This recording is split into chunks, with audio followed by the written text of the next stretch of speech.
Welcome students. चलिए हम लोग स्टार्ट करते हैं आज ऑपरेशन मैनेजमेंट का नया टॉपिक लीनियर प्रोग्रामिंग। बहुत अच्छा चैप्टर है, थोड़ा सा मैथमेटिक्स से रिलेटेड है, लेकिन जो नॉन मैथ्स वाले स्टूडेंट्स होंगे घबराएंगे नहीं। नॉन मैथ्स वाले भी स्टूडेंट इसको बड़े आसानी से कर सकते हैं। हम लोग यहाँ पे जो स्टडी करने जा रहे हैं, अब आप ध्यान रख लेना, हम लोगों को एमसीक्यू प्लस प्रैक्टिकल क्वेश्चन दोनों तरीके से सोचना है। अब हर टॉपिक पे आपको एमसीक्यू बनता है, तो साथ के साथ हम एमसीक्यू का टॉपिक भी हम लोग करेंगे। तो लीनियर प्रोग्रामिंग में हम लोगों को यहाँ पे जो भी अगर करेंगे तो आप लोग ध्यान रख लेना कि बिल्कुल उसको टिप्स पे कर लेना है। इसमें यहाँ पे हमें डेफिनेशन, जितने भी आपको टॉपिक, जितने भी ऑपरेशन मैनेजमेंट में टॉपिक हो, पहले आपको बेसिक कंसेप्ट थियोरेटिकल होनी चाहिए। बिना थियोरेटिकल कंसेप्ट आप प्रैक्टिकल पे मूव करोगे तो दिक्कतें आती है। तो इसीलिए हर टॉपिक में हम लोग क्या करते हैं, सबसे पहले उसकी थ्योरी और उस थ्योरी से रिलेटेड कैसे हम प्रैक्टिकल अप्रोच आ सकते हैं, तो ये चीजें हमें करनी चाहिए। और इसी के आधार पर आपका एमसीक्यू भी तैयार होगा। आप कहोगे कि हम केवल प्रैक्टिकल क्वेश्चन कर लें तो हम पास तो कर जाएंगे, लेकिन डर लगा हुआ रहेगा। क्या डर लगा हुआ रहेगा? कि अगर कुछ गड़बड़ी हुई तो हमारे साथ दिक्कत होगी। पेपर का पैटर्न अभी क्या है, जून में आप लोगों को क्या होगा, अगर पेन पेपर होगा तो नॉर्मल मोड में होगा, तो आपको क्या होगा, वहां पे आपको फर्स्ट क्वेश्चन एमसीक्यू ही आता है 22 मार्क्स का ऑपरेशन मैनेजमेंट, जो हमने लास्ट क्लास में हमने इस चीज को बताया है। तो आप लोग ये ध्यान रख लेना कि आप कभी भी भूल के भी आप लोग कभी भी एमसीक्यू के तरफ से मत छोड़ना। एमसीक्यू को बिल्कुल स्ट्रांग, अगर मार्क्स अच्छे लाने हैं तो एमसीक्यू को स्ट्रांग कर दो आप लोग। और हम जितने भी टॉपिक हम लोग करेंगे वहां पे एमसीक्यू की बात हम करेंगे। एमसीक्यू मैचिंग, क्या एमसीक्यू बन सकता है, सारी चीज हम लोग डिस्कस करेंगे। चलिए आज हम लोग स्टार्ट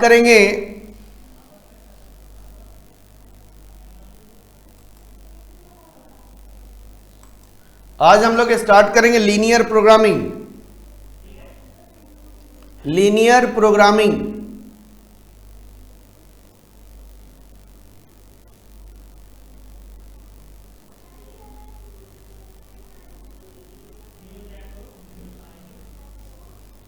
लीनियर प्रोग्रामिंग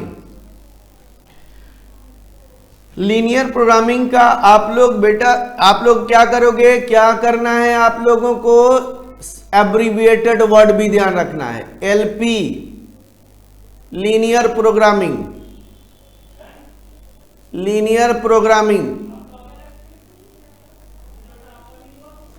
एलपीपी होगा, हो सकता है एलपीपी वर्ड यूज कर दे तो ये हो जाता है लीनियर प्रोग्रामिंग प्रॉब्लम।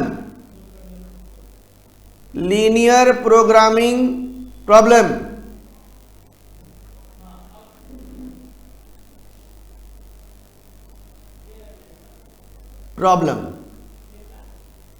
यह आपका एब्रीविएटेड वर्ड है। इसके बाद हम लोग डेफिनेशन करेंगे। डेफिनेशन क्या कहता है तो बिल्कुल टिप्स पे कर लेना है हम लोगों को। डेफिनेशन क्या कहता है, linear programming is a mathematical technique. Linear programming is a mathematical technique to solve the various problem like manufacturing of product mix. देखो किस तरह के प्रॉब्लम को सॉल्व कर रहा है, लाइक प्रोडक्ट मिक्स। अभी हम बताएंगे प्रोडक्ट मिक्स में क्या सिचुएशन बनता है। Diet problem, investment problem, advertisement problem, transportation problem, इन सभी को वह डिफाइन करता है। सॉल्व करता है। To obtain the objective, problem है तो ऑब्जेक्टिव तो होगा ही होगा ना, बिना ऑब्जेक्टिव का तो कोई प्रॉब्लम सॉल्विंग का बात ही नहीं आएगा। प्रॉब्लम आया है, उस प्रॉब्लम का मेन ऑब्जेक्टिव क्या है, सॉल्व करने का ऑब्जेक्टिव क्या है, to obtain the objective by optimum utilisation of resources. तो लीनियर प्रोग्रामिंग का यह डेफिनेशन कहता है। तो चलिए अब हम लोग डेफिनेशन को लिख लेते हैं। Linear programming is a mathematical technique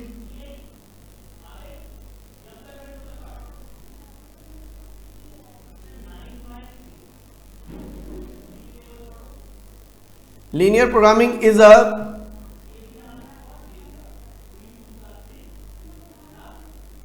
mathematical technique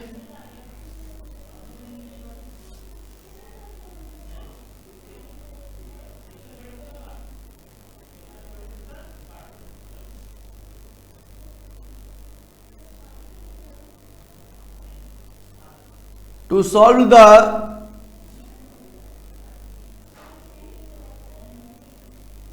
various problem like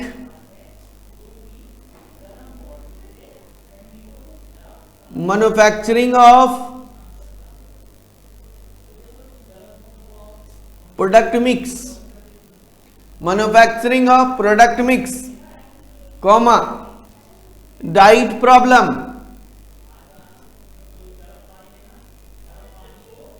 comma investment problem,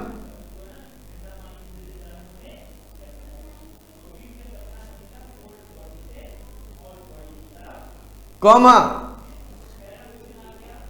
advertisement problem,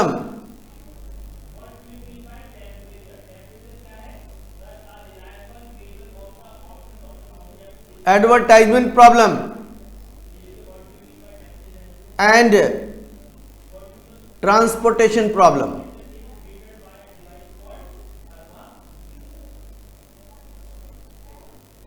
And transportation problem. To obtain the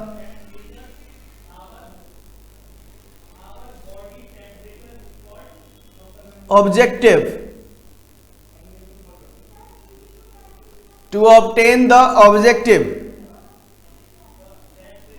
by optimum utilization of resources,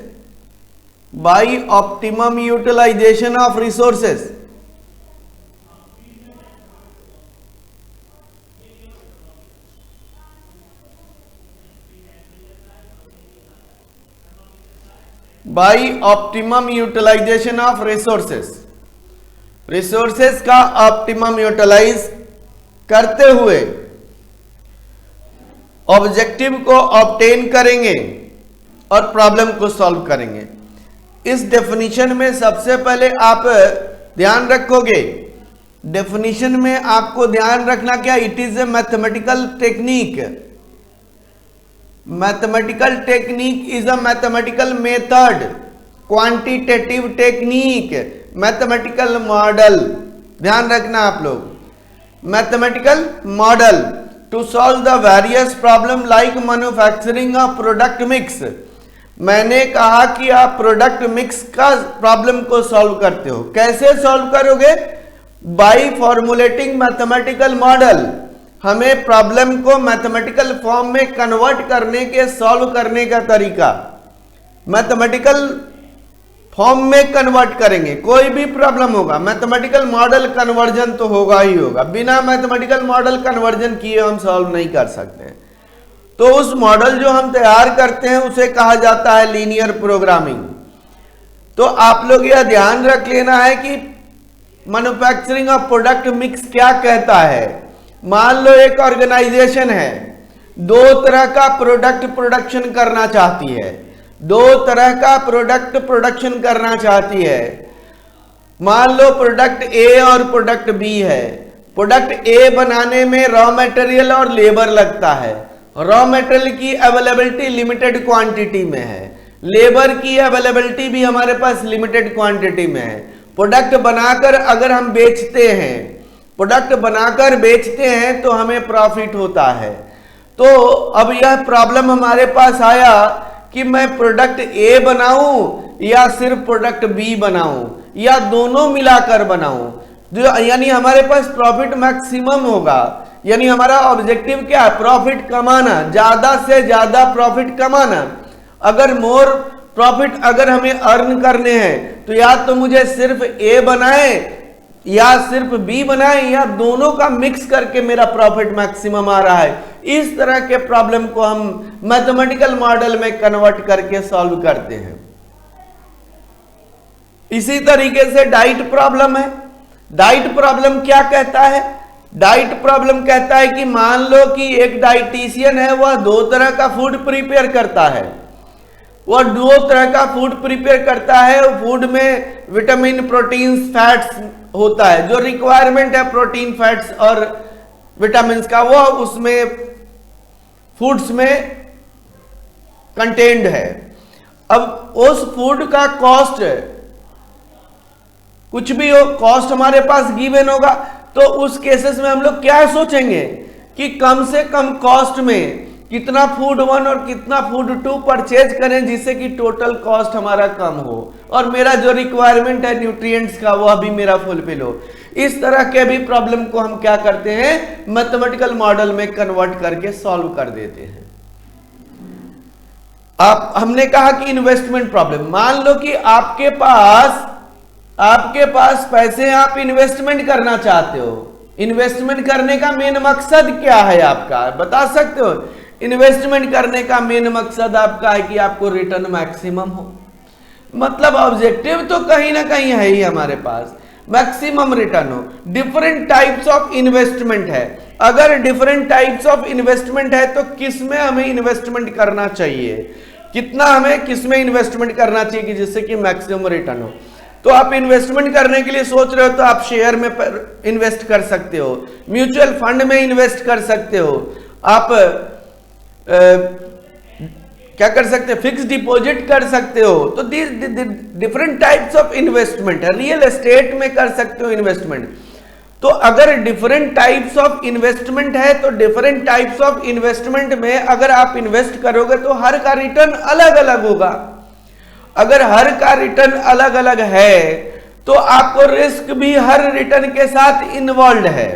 तो बताइए आप लोग जरा कि अगर हम बात करें कि रिटर्न हमारा मैक्सिमाइज करना है तो किसमें कितना इन्वेस्टमेंट करें, इस तरह के प्रॉब्लम को भी हम लोग क्या करते हैं? मैथमेटिकल मॉडल में कन्वर्ट करते हैं और सॉल्व करते हैं। तो जब मैथमेटिकल मॉडल में कन्वर्ट करके सॉल्व करेंगे, that is a linear programming. इसी तरीके से हमने एक एग्जांपल लिया एडवर्टाइजमेंट प्रॉब्लम। आपके दिमाग में आएगा कि एडवर्टाइजमेंट प्रॉब्लम कैसे किया जा सकता है। सोचो एडवर्टाइजमेंट प्रॉब्लम कैसे हो सकता है। मान लो कि एक कंपनी है, अपनी प्रोडक्ट बना रही है, प्रोडक्ट को मार्केट में लॉन्च करने से पहले एडवर्टाइज कराती है।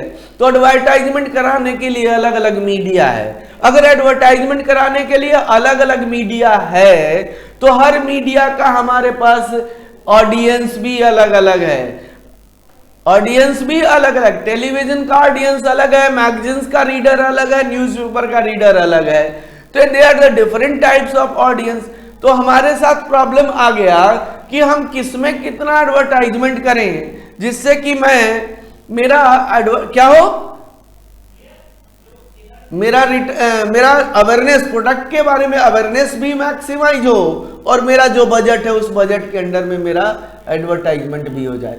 इस तरह के प्रॉब्लम को भी हम मैथमेटिकल मॉडल में कन्वर्ट करके सॉल्व करते हैं। अब बात आती है आपका, अब कहोगे ट्रांसपोर्टेशन प्रॉब्लम। मान लो एक कंपनी है जिसकी फैक्ट्री एक फरीदाबाद में है और दूसरे जगह पे दिल्ली में है और दो फैक्ट्री दो अलग अलग प्लेस पे लोकेटेड है और उसकी वेयर हाउस अलग अलग प्लेस पे लोकेटेड है। तो किस फैक्ट्री से किस वेयर हाउस पे कितना ट्रांसपोर्ट किया जाए जिससे कि मेरा टोटल ट्रांसपोर्टेशन कॉस्ट मिनिमम हो। इस तरह के प्रॉब्लम को भी हम लोग क्या करते हैं? मैथमेटिकल मॉडल में कन्वर्ट करके सॉल्व करते हैं। तो उस प्रॉब्लम को हम कहा जाता है, मैथमेटिकल मॉडल को कहते हैं लीनियर प्रोग्रामिंग। ये डेफिनेशन है। आप लोगों को जानते हैं क्या कहेगा, आपको मैचिंग में दे देगा product mix.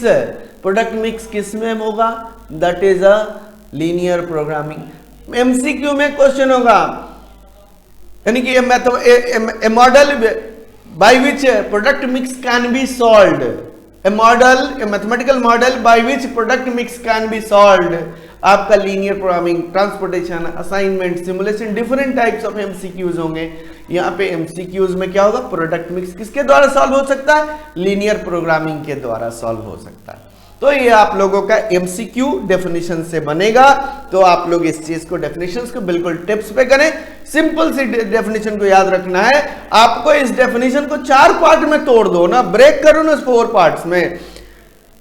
It is a mathematical technique to solve the various problem. Problem में कौन कौन सा है, प्रॉब्लम में आपका product mix, diet problem, investment problem, advertisement problem, transportation problem, etcetera.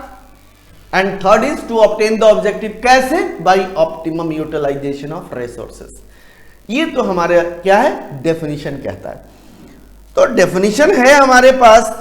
तो उसके आगे हम लोग अब आते हैं कैसे किसी भी प्रॉब्लम को हम कैसे सॉल्व करें। तो उस प्रॉब्लम सॉल्व करने से पहले हम लोगों को क्या करना चाहिए, फॉर्मुलेशन करना चाहिए। तो सबसे पहले में एक एग्जाम्पल हम लोग लिख लेते हैं।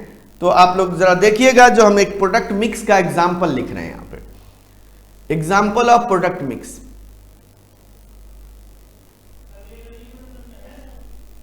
Example of product mix.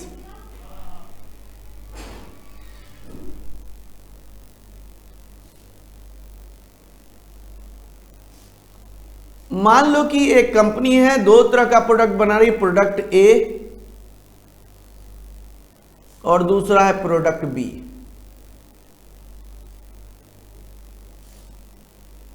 Product ए बनाने में रॉ मटेरियल लगता है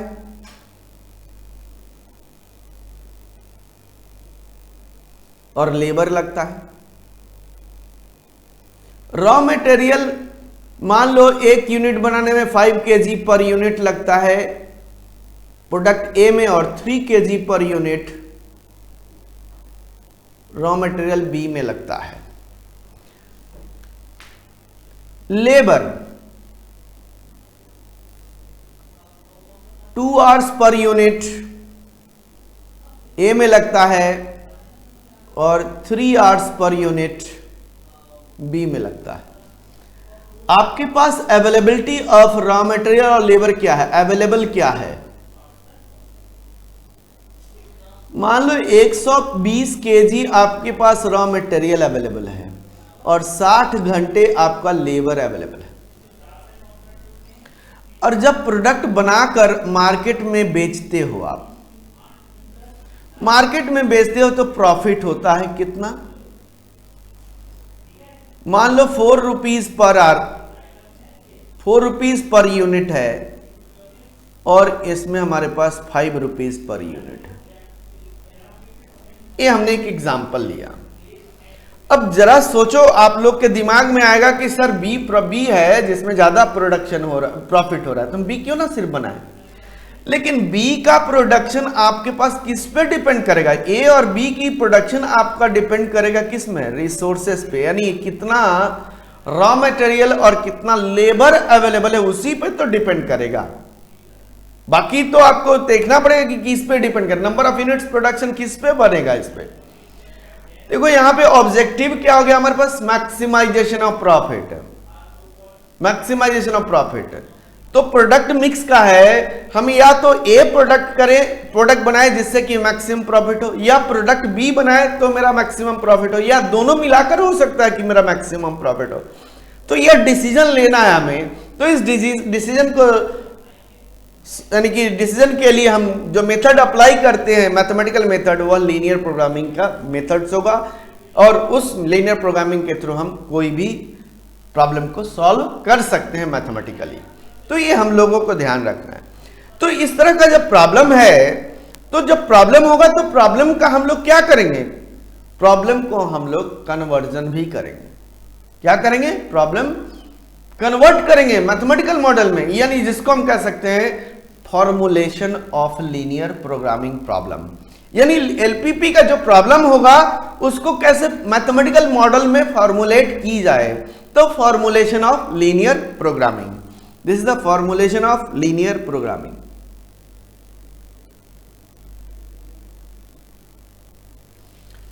अगला हेडिंग हम लोग डालेंगे formulation of linear programming.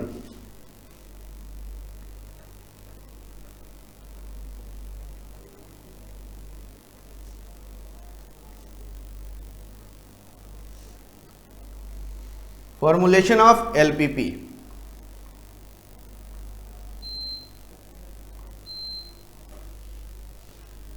Formulation of LPP. तो फॉर्मुलेशन करते वक्त हमें क्या क्या चीजें पॉइंट्स ध्यान रखनी है।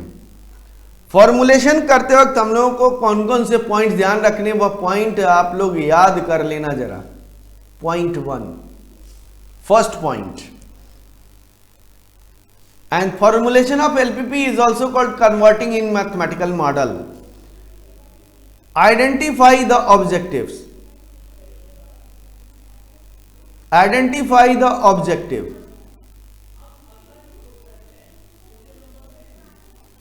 सबसे पहले हमें कोई भी प्रॉब्लम, एलपीपी का प्रॉब्लम सॉल्व करने के लिए हमें ऑब्जेक्टिव आइडेंटिफाई करने होंगे। बिना ऑब्जेक्टिव आइडेंटिफाई किए हम लोग डिसाइड नहीं कर सकते। ये आप लोग थोड़ा सा ध्यान रख लेना, इस चीज पे बड़ा ध्यान रखना है आपको।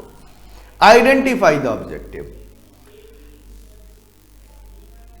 उसके बाद हमारे पास ऑब्जेक्टिव क्या हो सकता है? ऑब्जेक्टिव में भी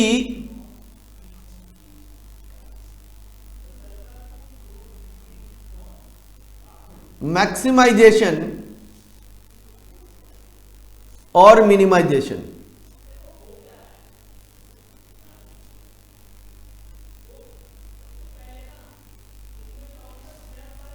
ऑब्जेक्टिव में भी मैक्सिमाइजेशन और मिनिमाइजेशन। ऑब्जेक्टिव या तो मैक्सिमाइजेशन हो सकता है या मिनिमाइजेशन हो सकता है, and it is denoted by Z.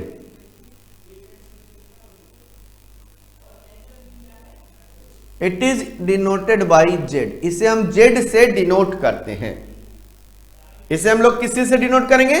Z से डिनोट करेंगे। अब ऑब्जेक्टिव मैक्सिमाइजेशन, अगर मेरा प्रॉफिट गिवन होगा प्रॉब्लम में तो प्रॉफिट मैक्सिमाइजेशन होगा, कॉस्ट गिवन होगा तो मिनिमाइजेशन ऑफ कॉस्ट होगा। ये तो हम लोगों को बड़े सोचने हैं इसमें। वो प्रॉब्लम में आपको गिवन होगा कि प्रॉफिट गिवन है या कॉस्ट गिवन है। प्रॉफिट से रिलेटेड होगा तो मैं मैक्सिमाइजेशन ऑफ प्रॉफिट करूंगा, अगर कॉस्ट से रिलेटेड है तो हम कॉस्ट मिनिमाइजेशन करेंगे। यही तो हम लोग को ध्यान रखना है इसमें। जैसे हमारे पास अभी जो हम लोग एग्जाम्पल हमने लिया, अब जरा देखो, एक कंपनी है जो दो तरह का प्रोडक्ट बनाती है, प्रोडक्ट ए और प्रोडक्ट बी। प्रोडक्ट ए बनाने में रॉ मटेरियल और लेबर का यूटिलाइजेशन करती है और उस कंपनी को प्रॉफिट होता है। ए को बनाने में 4 रुपए और बी को बनाकर बेचने में 5 रुपए का प्रॉफिट होता है।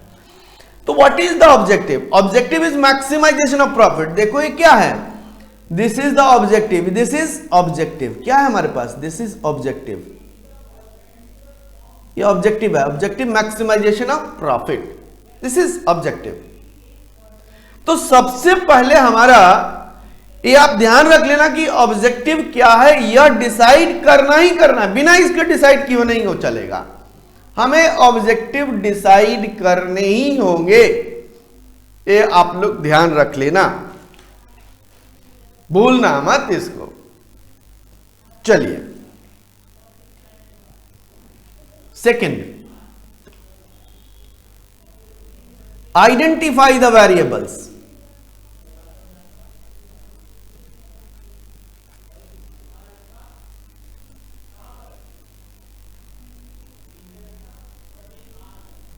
Identify the variables. वेरिएबल्स को आइडेंटिफाई करना होगा। बिना वेरिएबल आइडेंटिफाई किए हुए हम नहीं कर सकते, ये आप ध्यान रख लेना। बिना आइडेंटिफाई किए हुए नहीं होगा।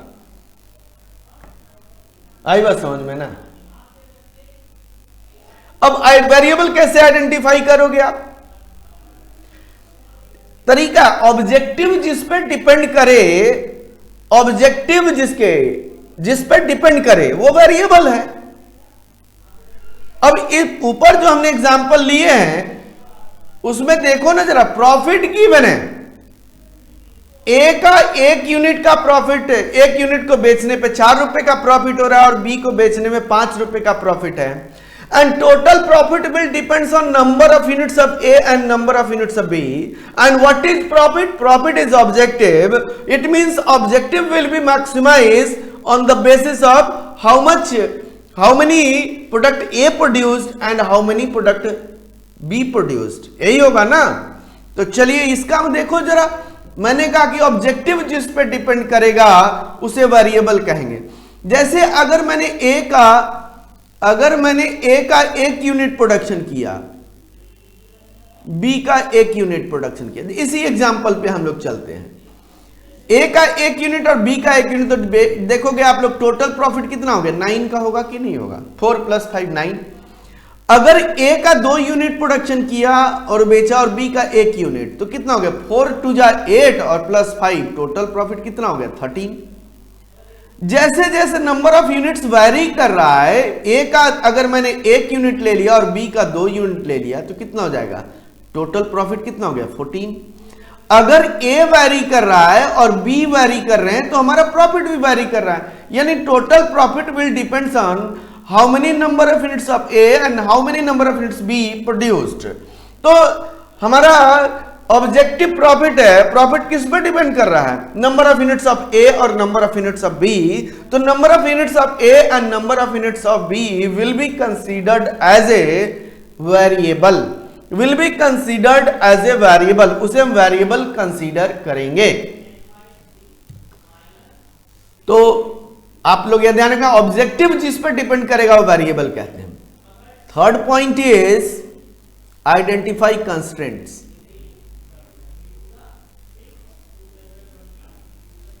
Identify constraints,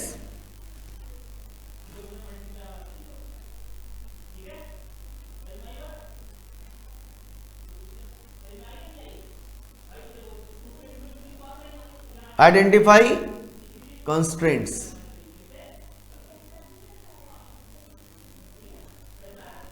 identify constraints,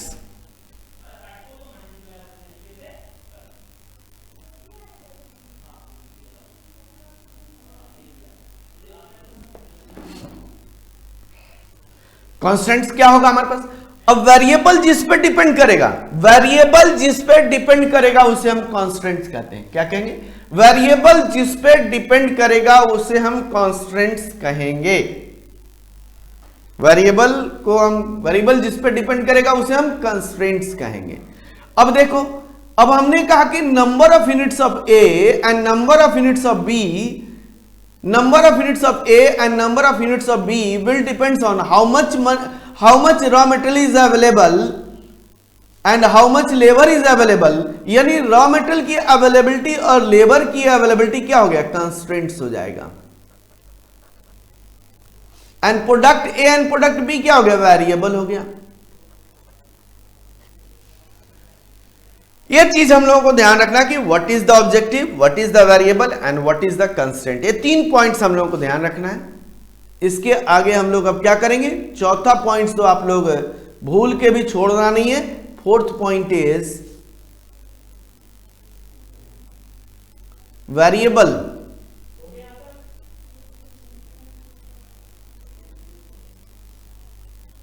should not be negative.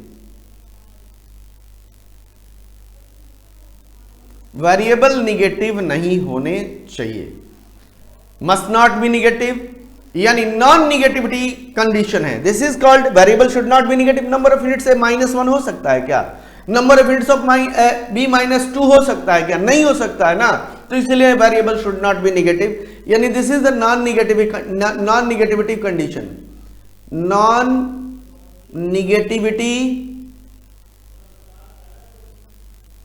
condition of variables, non negativity condition of variables, या इसको कह सकते हैं restricted condition. This is a restricted condition, या रिस्ट्रिक्टेड कंडीशन है। ये आपका फॉर्मुलेशन 4 पॉइंट्स पे डिपेंड करता है। चलिए अब जो हमने एग्जांपल लिया उसी का फॉर्मुलेशन करते हैं। अभी जो एग्जांपल लिया उसी का फॉर्मुलेशन करते हैं। तो सबसे पहले आप डिसाइड करो ऑब्जेक्टिव क्या है। ऑब्जेक्टिव हमने डिसाइड कर लिया, प्रॉफिट मैक्सिमाइजेशन है। Variable number of units of A और number of units of B है। कंस्ट्रेंट्स रॉ मटेरियल है। चलिए तो सबसे पहले जब इसको मॉडल में कन्वर्ट करेंगे तो क्या लिखेंगे। अब हमारे पास ऊपर वाले एग्जांपल्स को ही हम लोग क्या कर रहे हैं, कन्वर्ट कर रहे हैं। तो सबसे पहले क्या करना पड़ेगा, आपको वेरिएबल का एजम्पशन लेना पड़ेगा। क्यों? क्योंकि हमारा वेरिएबल पता नहीं है ना कि ए कितना यूनिट, बी का कितना यूनिट, तो इसलिए हमें वेरिएबल का एजम्पशन लेना ही लेना है, बिना लिए हुए नहीं करना है। आप लोगों को सारा चीज आप लोग ध्यान रखोगे, इसमें चारों जो पॉइंट्स है ऊपर से वो सारे ध्यान रखना है आप लोगों को।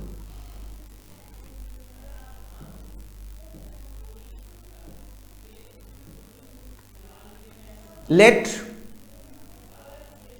x1 equal to number of units of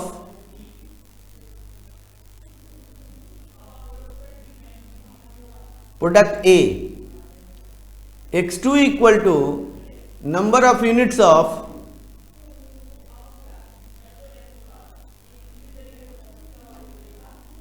product B,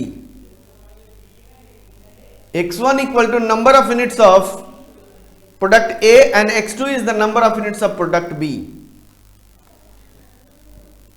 यह हमारे पास वेरिएबल डिसाइड कर लिया। अब लिखोगे कि देखो प्रेजेंटेशन बिल्कुल जो कर रहा हूं वही करना है। ऑब्जेक्टिव लिखना पड़ेगा। ऑब्जेक्टिव, ऑब्जेक्टिव क्या है, मैक्सिमाइजेशन ऑफ प्रॉफिट। लिखेंगे word maximisation,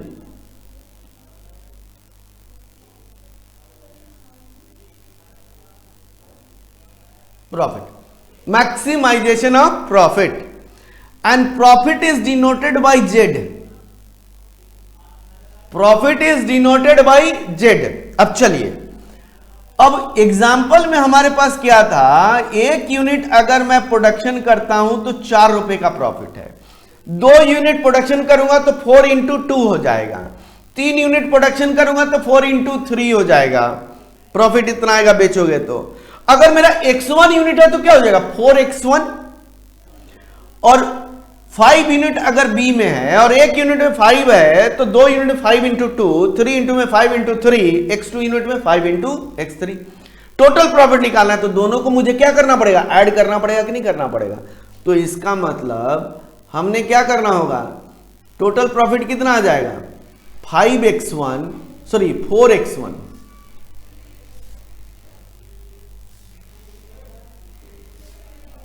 4x1 plus 5x2, यह टोटल प्रॉफिट आ गया। This is the maximization of profit.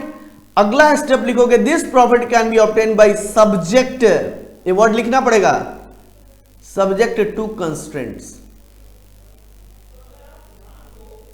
आपको कंस्ट्रेंट्स के बारे में सोचना है, कंस्ट्रेंट्स क्या होगा यह सोचना है हमें।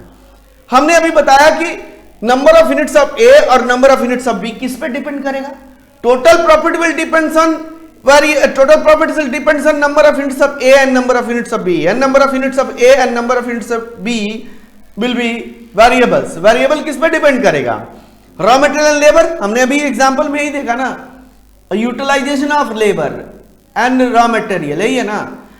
आपके पास number of unit of A और number of unit of B will depend on how much utilized in how much utilize raw material in product A and product B. कितना होगा, 1 यूनिट अगर ए का बनाते हो तो 5 केजी रॉ मटेरियल लगता है और बी का बनाते हो तो 3 केजी लगता है, एक यूनिट। अगर मैंने ए का 2 यूनिट बनाया तो 5 इंटू 2 यूटिलाइजेशन होगा। बी का अगर 2 यूनिट बनाते हैं तो 3 इंटू 2 होगा। इस टोटल यूटिलाइजेशन कितना होगा। मैंने क्या माना यहां, इसे तो x1 माना है और इसे x2 माना है। सोचो जरा, अब x1 यूनिट में कितना यूटिलाइजेशन करेंगे रॉ मटेरियल, ए के लिए 5x1, बी के लिए कितना हो जाएगा 3x2। यह टोटल यूटिलाइजेशन किसके बराबर होगा, या तो 120 केजी के बराबर होगा। 120 केजी ही अवेलेबल है तो आप या तो मैक्सिमम यूटिलाइज 120 केजी करोगे या उससे कम करोगे, यही होगा ना। तो कितना यूटिलाइजेशन हो गया, यानी utilization of raw material and utilization of labour will be the constraints. तो सबसे पहले हमारे पास है रॉ मटेरियल, क्या हो जाएगा 5x1 प्लस 3x2, यही होगा कि नहीं होगा, 5x1 plus 3x2।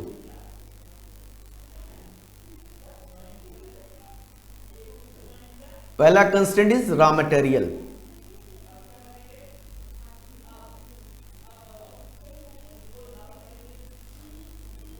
Five x one plus 3x2 is less than equal to 120 kg, 120 kg के बराबर या 120 kg से कम, यही यूटिलाइजेशन होगा। अगला हमारे पास क्या होगा, लेबर। लेबर का यूटिलाइजेशन कितना है, देखो जरा,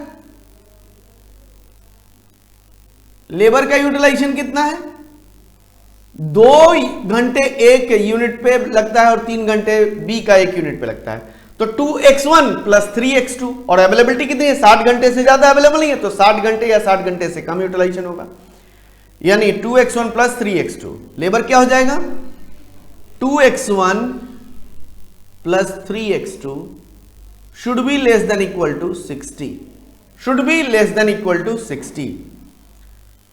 एंड लास्टली हमारे पास क्या होगा, देखो ये यूटिलाइजेशन बता रहा है आपको, यह यूटिलाइजेशन है आपका, यह भी यूटिलाइजेशन है, ध्यान रखना आप लोग।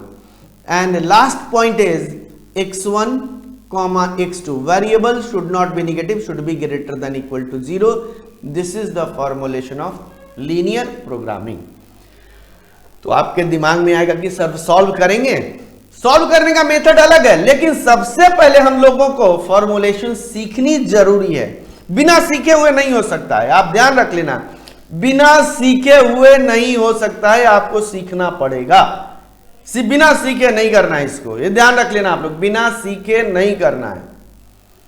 तो फॉर्मुलेशन सीखने हैं, देन उसके बाद हम सॉल्विंग पे आएंगे। सॉल्विंग में हम लोग को सीएमए इंटर में हमारा सॉल्विंग पे ज्यादा नहीं है, हम लोग फॉर्मुलेशंस पे बहुत ज्यादा फोकस करना है। मेथड ऑफ सॉल्विंग में हम लोग को सिर्फ केवल क्या करना है, डुअलिटी कन्वर्जन करना है, वही करना है, बाकी इसमें कुछ नहीं करना है। तो ये तो आगे आपका लीनियर प्रोग्रामिंग को कैसे फॉर्मुलेट करेंगे, यानी 4 स्टेप्स बताया मैंने, उस चारों स्टेप्स को आप लोगों को ध्यान रखने हैं, उसी स्टेप्स पे होगा। यह स्टेप्स है, आप लोग लिख लोगे स्टेप्स क्या है, this is the steps of LPP. ये हमारे पास क्या हो गया, स्टेप्स फॉर फॉर्मुलेशन ऑफ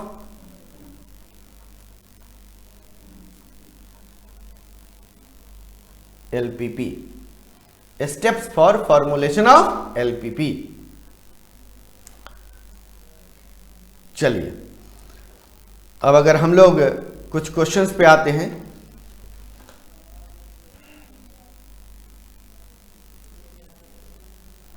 कुछ क्वेश्चंस पे आते हैं हम लोग।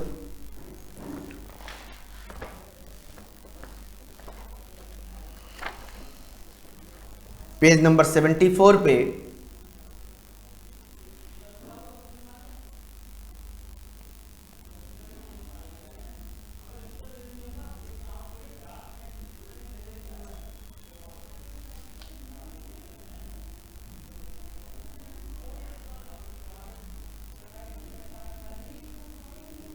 चलिए लीनियर प्रोग्रामिंग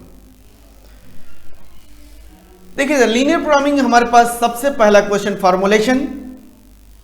सबसे पहले हम लोग प्रोडक्ट मिक्स के बारे में चल रहे हैं, तो ये ध्यान रखना है आप लोगों को, प्रोडक्ट मिक्स के बारे में हम लोग चल रहे हैं।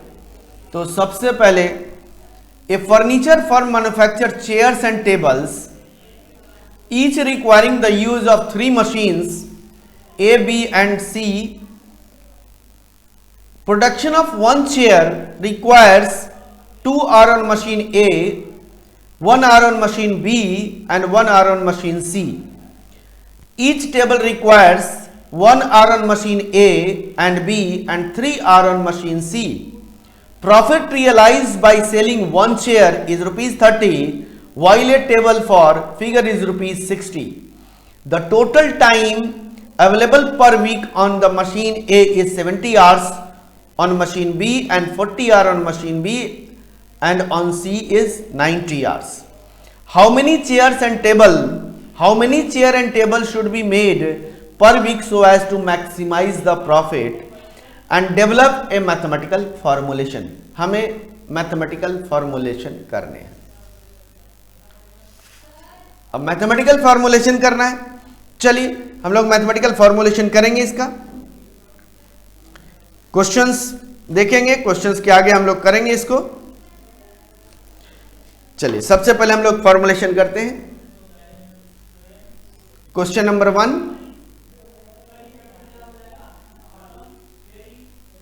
एलपीपी चैप्टर का question number 1।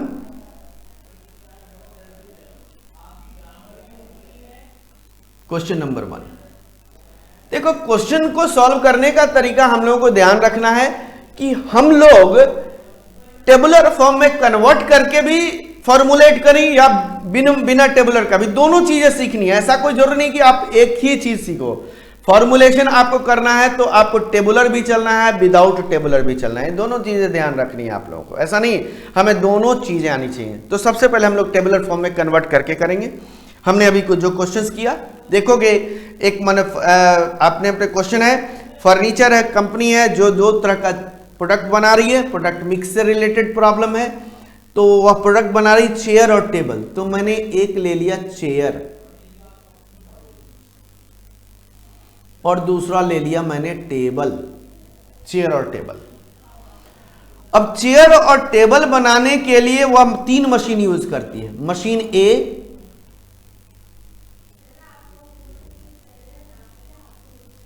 Machine B,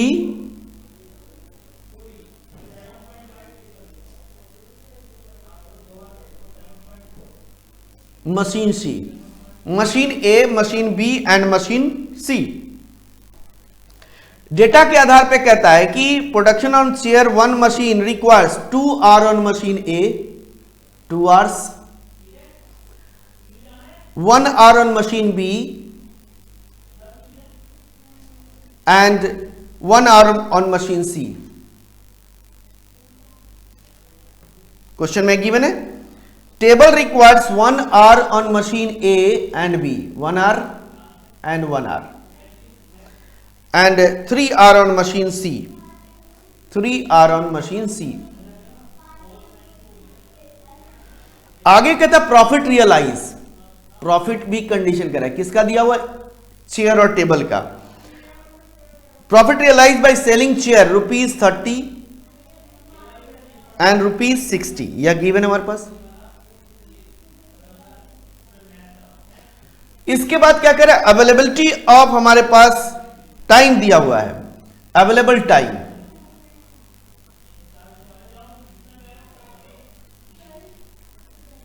available time, available time क्या हमारे पास, available time is 70 hour on machine A, 70 hours, 40 hour on machine B,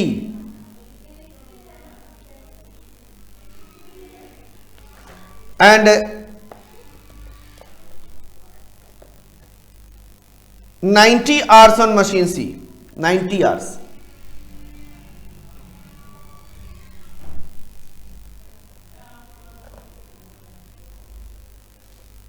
यह दिया हुआ अवेलेबिलिटी। हमारे पास ऑब्जेक्टिव क्या करता है, क्वेश्चन हम यहां फॉर्मुलेट कर रहे हैं, तो हमने फॉर्मुलेशन का जो बताया है उसको तो फॉलो करना होगा ना। करिए, जरा फॉलो करिए। क्या कहता है, ऑब्जेक्टिव, प्रॉफिट गिवन है हमारा, प्रॉफिट गिवन है, this is the objective, profit given है, हमें गिवन है ना, दिस इज द प्रॉफिट, यही है ना हमारा profit, this is the profit. Objective, profit किसका दिया हुआ है, चेयर एंड टेबल्स का, एक चेयर और एक टेबल का। Total profit will depends on number of chairs and number of tables. It means number of chair and number tables are variables, number of chairs and number of tables are variables, and number of chairs and number of tables will depends on how much time available for machine A, machine B और machine C. ए आपका constraint हो गया। 3 चीजें तो देखनी है, पहले 3 चीज तो आपको ध्यान रखना है। तो ऑब्जेक्टिव मैक्सिमाइजेशन ऑफ प्रॉफिट। तो चलिए सबसे पहले वेरिएबल डिसाइड करना पड़ेगा, क्या लिखेंगे, late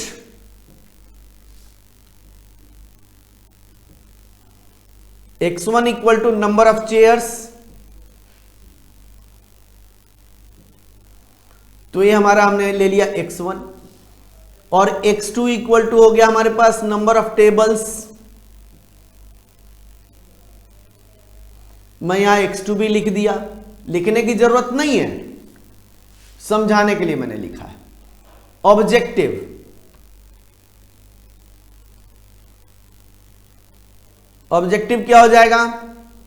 maximisation of profit, maximisation of profit, maximisation of profit. Z equal to 30x1, एक यूनिट पे 30 का प्रॉफिट है और x1 यूनिट प्रोडक्शन कर रहे हैं, तो 30x1 प्लस 60x2, यही होगा, टोटल प्रॉफिट आ गया। सब्जेक्ट टू कंस्ट्रेंट, अगला वर्ड यूज होगा सब्जेक्ट टू कंस्ट्रेंट।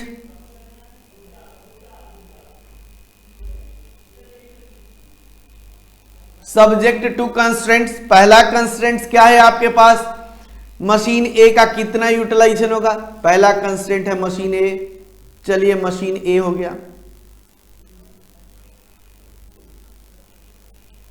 मशीन ए, एक यूनिट बनाने में 2 घंटे लग रहे हैं, तो x1 यूनिट बनाने में 2x1 हो गया, प्लस यहां पे 1x2, तो यानी x2 हो जाएगा। और टोटल टाइम अवेलेबल है 70 आवर्स, 70 आवर्स से ज्यादा नहीं, मतलब total utilisation should be less than equal to 70 hours. इसी तरीके से मशीन बी का,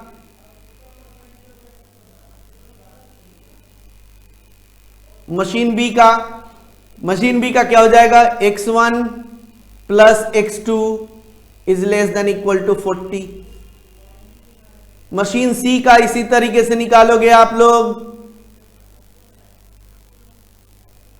machine C x1 plus 3x2 is less than equal to 90 and lastly हमारे पास x1 comma x2 should be greater than equal to 0। This is the formulation of linear programming. पर product mix का पहला हमने question किया, product mix का हमने पहला क्वेश्चन किया। ये हम लोगों ने, आप ध्यान रख लेना इस चीज को, इसमें कोई दिक्कत नहीं होनी चाहिए। अब इसी बेस का क्वेश्चन आप लोग कर सकते हो। पहले आप लोग क्वेश्चन नंबर 24 देखो जरा, आप लोग ध्यान देना। होमवर्क मैं दे रहा हूं, आप लोग जरूर कर लेना। होमवर्क क्या है यहां पे, जिसका आंसर मैं डिस्कस करूंगा। होमवर्क क्या है? Question number 24 and 25, question number 24 and question number 25। यह दोनों क्वेश्चन आप लोगों को क्या करना है? कंप्लीट कर लेना है। यह दोनों क्वेश्चन को आप लोग जरूर कंप्लीट करिएगा, छोड़िएगा नहीं आप लोग। और इसको हम लोग आंसर भी डिस्कस करेंगे। मेरे बुक में आंसर नहीं मिलेगा, क्यों नहीं मिलेगा? क्योंकि आप मुझसे कनेक्ट रहो, क्योंकि आपको कनेक्ट रहना पड़ेगा। क्योंकि हमारे पास यहाँ पे क्वेश्चन नंबर 24 और क्वेश्चन नंबर 25 अभी जो हमने क्वेश्चन नंबर 1 किया है उसी टाइप से क्वेश्चन है, तो आप लोग यह इसको कंप्लीट कर लेना है। अब बात आती है कि जो भी अगर आप डाउट हो तो आप लोग कांटेक्ट कर सकते हो। आज के लिए हम लोग इतना ही करेंगे। Happy learning.